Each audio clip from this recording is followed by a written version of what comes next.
Bater um recorde parece ser aquela oportunidade única de deixar uma marca no mundo, de se tornar parte da história e ser lembrado por gerações. Mas, na realidade, nem sempre a jornada até lá segue como planejado. A empolgação e a adrenalina de tentar algo grandioso muitas vezes encontram o imprevisível, e o que parecia uma ideia genial no começo pode rapidamente virar um desastre. Muitas dessas tentativas de quebrar recordes acabam não apenas falhando, mas se tornando exemplos de como até as melhores intenções podem dar errado. E serão pessoas falhando durante essas tentativas de quebra de recordes que você irá assistir hoje.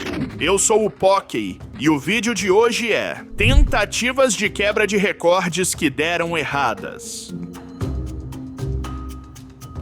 Travis Pastrana, já conhecido como um mestre das acrobacias, decidiu que o ano de 2005 era o momento de quebrar mais um recorde absurdo. O objetivo? Saltar quase 73 metros com sua motocicleta e aterrissar como se fosse brincadeira de criança. Só que, como muita gente sabe, nem sempre as coisas saem como planejado.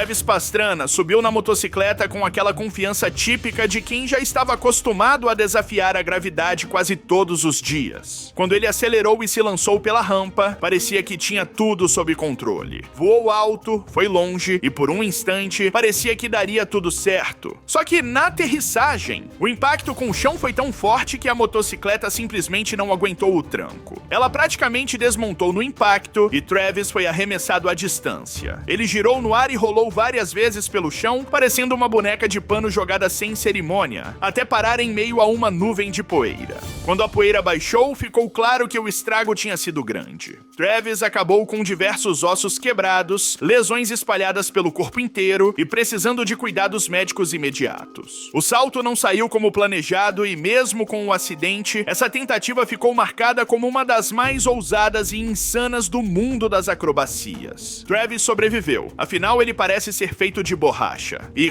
como era de se esperar, não deixou o episódio fazê-lo desistir. Continuou buscando novos desafios, sempre com aquele toque de loucura que o tornou uma lenda. David Blaine sempre foi conhecido como aquele cara que adora desafiar os limites, enterrado vivo, preso no gelo, pendurado em prédios. Nada parecia impossível para ele. Mas em 2006 ele resolveu ir ainda mais longe, tentando bater um recorde insano, ficar submerso por mais de 8 minutos e 58 segundos, sem respirar dentro de um tanque de água. O plano era tão ousado quanto extravagante. Ele ficaria dentro de uma bolha gigante no meio de Nova York, com todo mundo assistindo. Só que como segurar a respiração por tanto tempo parecia simples demais para ele, Blaine decidiu adicionar uma dose extra de dificuldade. Escapar de correntes enquanto estava lá embaixo. Afinal, apenas prender o ar não era desafio suficiente. A preparação foi intensa, com Blaine passando 7 dias dentro da bolha antes do grande momento. Quando chegou a hora, ele entrou no tanque e começou a contagem. Tudo parecia ir bem, mas conforme os minutos passavam, dava para notar que algo não estava certo. Seus movimentos ficaram descoordenados, os batimentos dispararam e Blaine começou a se debater. No final, precisou ser resgatado antes que a situação piorasse. No fim, ele não bateu o recorde e ainda passou por um baita sufoco, literalmente. Porém, como sempre, Blaine transformou o fracasso em espetáculo. Agradeceu ao público, falou sobre tentar o impossível e deixou claro que coragem e loucura nunca faltaram a ele. Mesmo sem o recorde, todos ficaram impressionados com sua audácia. Afinal, quem mais arrisca tanto apenas para entreter? Evel Knievel, o homem que praticamente inventou os saltos insanos, tinha um objetivo em 1967: voar de motocicleta sobre a fonte do Caesars Palace, em Las Vegas, e garantir mais um recorde para sua coleção. Ele já era famoso por desafiar a gravidade e, claro, por brincar com a sorte. Só que naquele dia, a sorte não estava muito a fim de colaborar, e o que era para ser épico acabou virando desastre.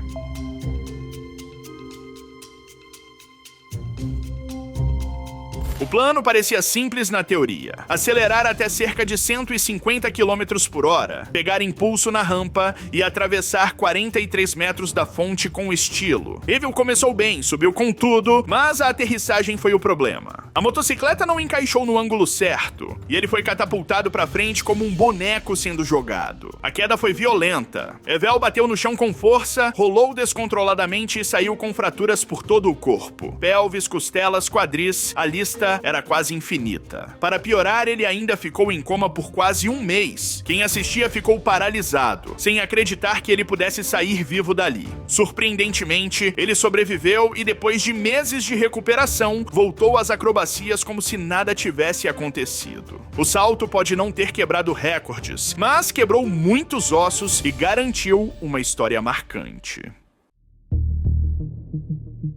Nick Piantanida era conhecido pela obsessão com a altura. Em 1966, ele estava decidido a quebrar o recorde de salto de paraquedas mais alto do mundo, planejando pular de um balão a impressionantes 36 mil metros de altitude, praticamente na borda do espaço. Só que o que era para ser o maior feito de sua vida acabou se tornando um pesadelo.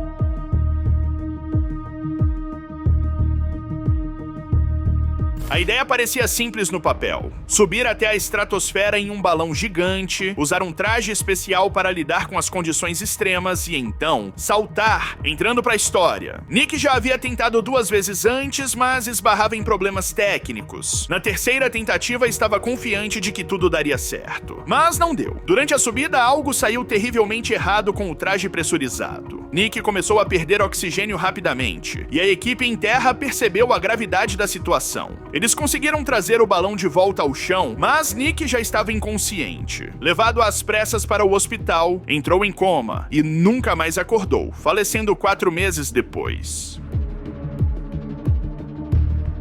Larry Walters não era piloto, engenheiro ou astronauta, mas tinha um plano completamente fora do comum: voar pelo céu usando balões de gás hélio presos a uma cadeira de jardim. Isso mesmo, uma cadeira de jardim. Em 1982, ele decidiu realizar seu sonho de infância e, de quebra, tentar entrar para o livro dos recordes. O problema era que a ideia era tão maluca quanto parecia, e claro, tudo deu errado.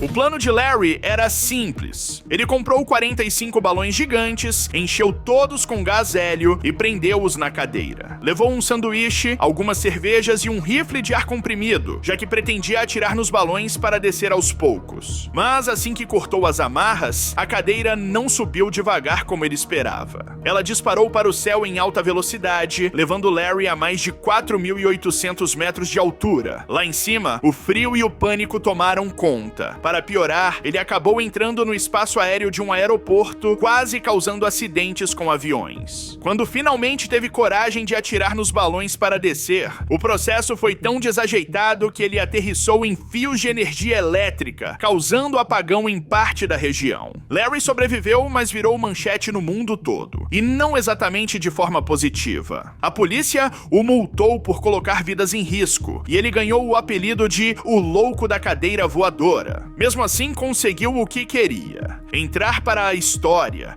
ainda que pelos motivos errados. Seu voo bizarro continua sendo lembrado como um dos planos mais absurdos e desastrosos já realizados. Imagine organizar o maior churrasco do mundo. Foi exatamente isso que um grupo no Paraguai resolveu tentar, com a ideia de bater o recorde e entrar para a história. O plano era reunir toneladas de carne, um verdadeiro exército de churrasqueiros e milhares de pessoas. Mas ninguém contava com um detalhe essencial: o fogo.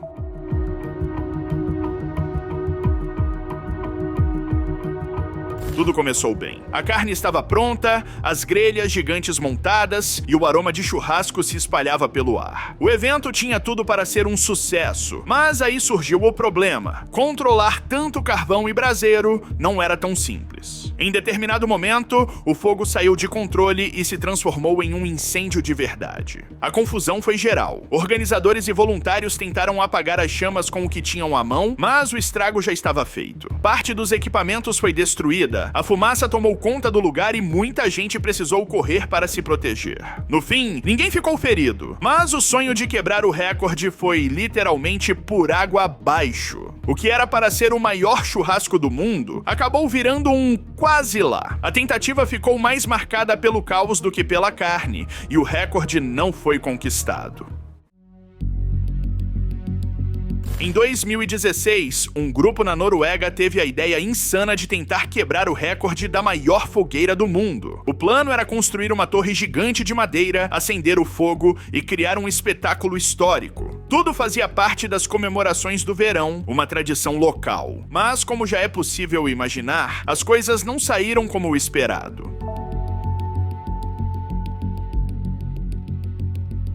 A estrutura da fogueira era absurda, mais de 40 metros de altura, parecendo um arranha-céu de madeira improvisado. A população estava empolgada, a cidade inteira se reuniu para ver o grande momento. Mas antes que alguém acendesse um fósforo, a coisa já deu errado. A torre começou a desmoronar lentamente, com pedaços de madeira caindo para todos os lados. O público, que aguardava em expectativa, teve de sair correndo para não ser atingido. Os organizadores tentaram segurar a estrutura, mas obviamente não conseguiram. Pedaços enormes de madeira voaram para fora da área protegida, e a fogueira nunca chegou a ser acesa. No fim, além de não quebrarem o recorde, o pessoal ainda teve de lidar com o prejuízo e a vergonha de ver todo o esforço desmoronar diante dos olhos de todos. Apesar do fiasco, a história acabou servindo de lição para quem pensar em fazer algo parecido no futuro. Philippe Petit se tornou famoso por um feito que ninguém imaginava ser possível: atravessar uma corda bamba esticada entre dois prédios altíssimos em Nova York, mais especificamente entre as torres gêmeas do World Trade Center, em 1974.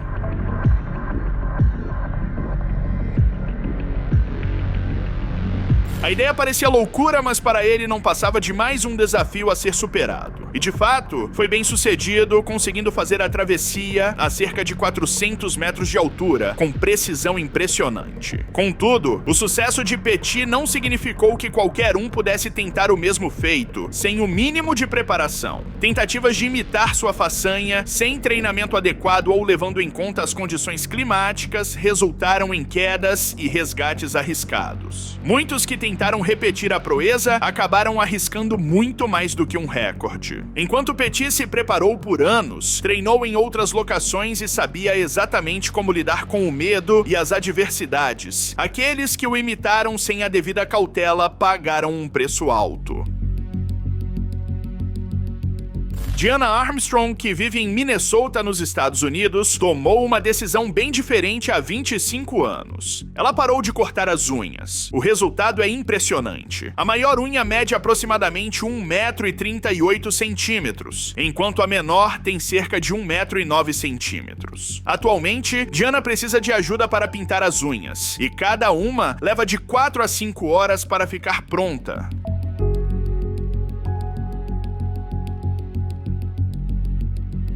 Tudo começou após uma grande perda. Em 1997, uma das filhas de Diana, chamada Tisha, faleceu aos 16 anos devido a uma crise de asma. Tisha era quem sempre ajudava a mãe a cuidar das unhas. Depois dessa tragédia, Diana decidiu nunca mais cortá-las, algo que antes fazia toda semana. Segundo ela, deixar as unhas crescerem é uma forma de manter a filha viva em seus pensamentos. Apesar de outros filhos tentarem convencê-la a cortar as unhas, após compreenderem o motivo, acabaram apoiando a mãe. Hoje, Diana pinta as unhas a cada 5 anos, usando entre 15 e 20 frascos de esmalte para concluir a tarefa. Com as unhas tão grandes, ela precisa usar os pés para pegar objetos no chão ou abrir a porta da geladeira. Também deixou de dirigir e evita roupas com zíper. Para Diana, suas unhas são lindas, mesmo que para outras pessoas pareçam estranhas. Essa escolha incomum acabou tornando-se parte de sua identidade, uma homenagem silenciosa e constante à filha que partiu. Esse é o vídeo, desse seu like,